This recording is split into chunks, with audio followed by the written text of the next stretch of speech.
Hey, listen up, listen up. This is important. I'm running for state treasurer. Hey, I said this is important. Don't scroll away.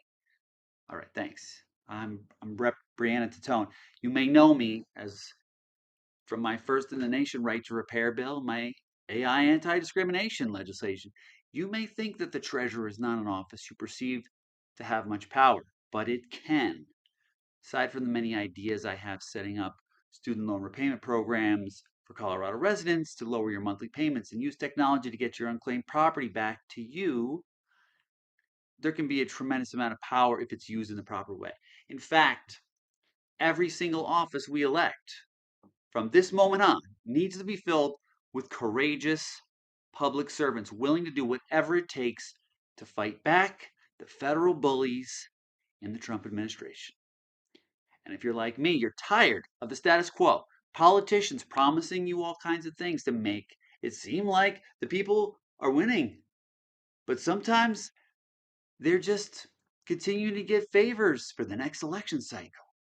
The difference for me is that I've never had to do that, and I never will. I won my race in 2018 by flipping a solidly red district to blue as a trans person. It's because instead of chasing after the big money, I chase it after the public trust. This is why we are lacking in elected office. We don't have trust. If people wanted us to do something, we should do it in the smartest way possible, not do it in the ways that give the appearance of solving some problem and creating major loopholes for campaign donors. I have fought the biggest corporations before and I beat them. And no matter how hard they try to convince me with the bogus reasons that I should roll back my laws, I said not a chance.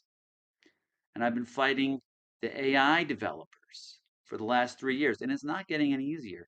AI makers make a huge gamble right now. OpenAI has put $1.2 trillion of a gamble over the next 8 years. They are making huge investments and they've only made $20 billion so far. That means they need to sell a lot of AI to get that money back. And that's why it's in everything and promising to do everything.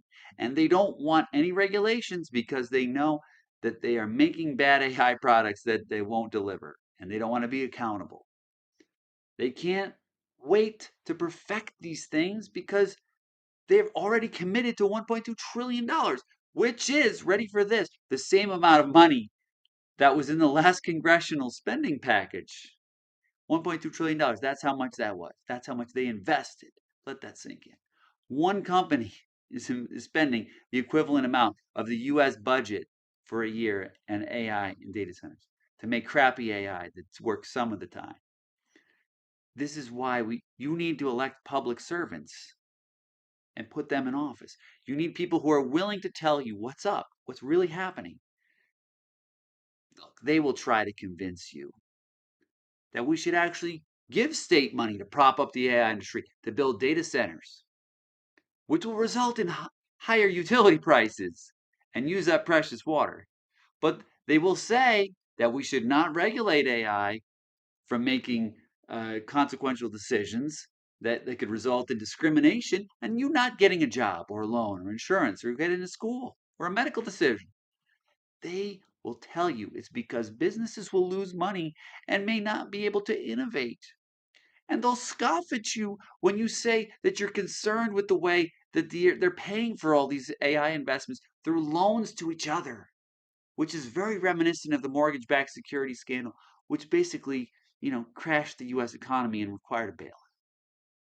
One of the godfathers of modern AI, Yoshua Bengio, said in an article here that the progress of AGI, that's artificial general intelligence, could stall and the outcome would be bad for investors. That's what everybody's trying to get. AGI, the real artificial intelligence, not this, you know, decision systems and just calculators that are basically making. There's a quote. There's a clear possibility that we could hit a wall, that there's some difficulty that we don't foresee right now. and we don't find any solution quickly, he said. And that could be a real financial crash. A lot of people who are putting trillions right now into AI are also expecting the advances to continue fairly regularly at the current pace. Quote. So, David Bader, the director of the New Jersey Institute, according to this article, said that if AGI requires a fundamental different approach, perhaps something we haven't conceived of, then we're optimizing an architecture that can't get us there no matter how large we make it. It's like trying to reach the moon by building a tall ladder. Analysts at Stanley Morgan, according to this article, said that the U.S. investment bank, Morgan Stanley, says that $2.9 trillion will be made on data center investments between now and 2028. And half of that will be covered by the cash flow from hyperscalers such as Alphabet and Microsoft. That's Google and Microsoft. And then Oracle. Oracle signed a $300 billion data center deal with OpenAI. And these deals could have big payoff, or it has an increased credit default swap. And these are like junk bonds. This is what they're investing in. High yield junk debt, which represents the high risk end of borrowing in the market. And this is appearing in all the AI sectors via data center operators. CoreWeave, TeraWulf. Growth is also being funded by asset-backed securities, a form of debt that's underpinned by assets such as loans or credit card debt. But in this case, rent paid by the tech companies to data center owners is a form of financing that has risen sharply. You may know Oracle also as the company that's gathering information on people, especially now with the quick TikTok acquisition. But they also have major deals with the US military and have helped construct the surveillance state in China. They were responsible for that. And now they're going to have all this money and all this access to all the data, and they're here and they're working with the Donald Trump administration. Well, Bader said that in this article, if AGI doesn't materialize on expected timelines, we could see contagion across multiple debt markets simultaneously, investment grade bonds, high yield junk debt, private credit, and scrutinized products, all of which are being tapped to fund this bailout. Share prices linked to AI and the tech industry are also playing an outsized role in this thing. The Magnificent Seven, you may have heard of that. Alphabet, Amazon, Apple, Tesla, Meta, Microsoft, and Nvidia. They account for more than a third of the value of the S&P 500 index. That's the biggest stock market index in the US. And that's compared to 20% at the start of the decade. Now they're at a third of the whole value. TechNet is the group that has all of these companies under one umbrella. So watch out for any politicians taking money from TechNet, because they are on the side of the big seven companies and they are not on your side. But the takeaway is they're gambling with the entire economy. And if they win, whatever winning is, I don't even know what that is, the win is going to be the biggest payout in the whole entire world for the wealthiest few, times a bajillion. And the thing is, you and I, we don't win. They control essentially all of the wealth, and with it, all of the power. And as the golden rule says, he who has the gold makes the rules. And the real quote, power corrupts, and absolute power corrupts absolutely. They don't want to cure cancer, fix the environment, or make a better world for regular people. No, no, no. They want to rule the entire world, and they don't care who gets destroyed in the process. And this is just a side project for Donald Trump. His first goal is to subtly kill people by taking away essential services and resources like, food, healthcare.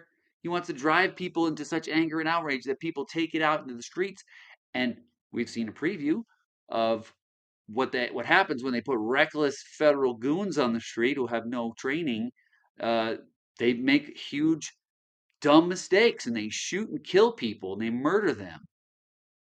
And then they'll declare martial law and use the Insurrection Act. Game, set, match. All the while plotting with the wealthiest of the wealthy to divvy up the world through the big AI grift. If politicians are trying to tell you that these companies are going to create jobs, bolster your 401k, bullshit. Call it out for what it is. If what I described, before is if that is actually true, if that is the outcome, then who the hell cares about how many jobs they're going to create with their stupid data centers? If we have martial law, who cares how much your 401k plan is going to be worth if you're a prisoner in your own country? This is a pivotal moment in our history. Corporations in the 1930s in Germany, they helped the fascists build the bombs and the tanks and the planes and the rockets, which caused the world crisis and millions of people died. Corporations today, they did not heed that warning and they are complicit in what's going on. And a similar outcome is on the horizon. Am I right about all of this? I don't know. Maybe not 100% accurate, but you know what? I don't want to be right about this. I don't want a world that's going to be like that, but I can't ignore the information and the data that suggests that this is the direction we're going. You can believe that it's not going to be as bad. And you can go with the politicians who buy all the ads and take every dollar from every corporate technology pack and lobbyist and the wealthy donors. And you can have the attitude that everything is fine. Or you could take a chance with a humble public servant who started out as a volunteer firefighter, running towards the danger at age 18. Started at 16, as a matter of fact. You could go with the public servant who also wanted a career in the FBI to take on the often dangerous jobs to keep you safe. And you could try the public servant who takes on the biggest corporations on the planet despite the political danger of the huge money investments that will come against me. I'm not afraid. I'm a trans person in politics and I do stand up comedy. I'm unflappable. Every single elected office has to be filled with the people you can trust, who you can hold accountable, and who will not sell you out. The choice is yours. Do you want the same old politics as usual, where you get the crumbs and the political machine and the donors get the entire cake? Or do you want someone who has been and who always will be the one who answers to you, the people? Join my campaign and fight against the corporate takeover of our beloved country. Caucus for me in March. Cast your vote for me in the primary. Together we can finally tell the corporate political machine enough is enough. This person won't be bought. And you should elect people that cannot be bought because that's the only way politics gets done these days. Make a good choice. Let's all get out of this without as much damage as could happen because we make the right choices now.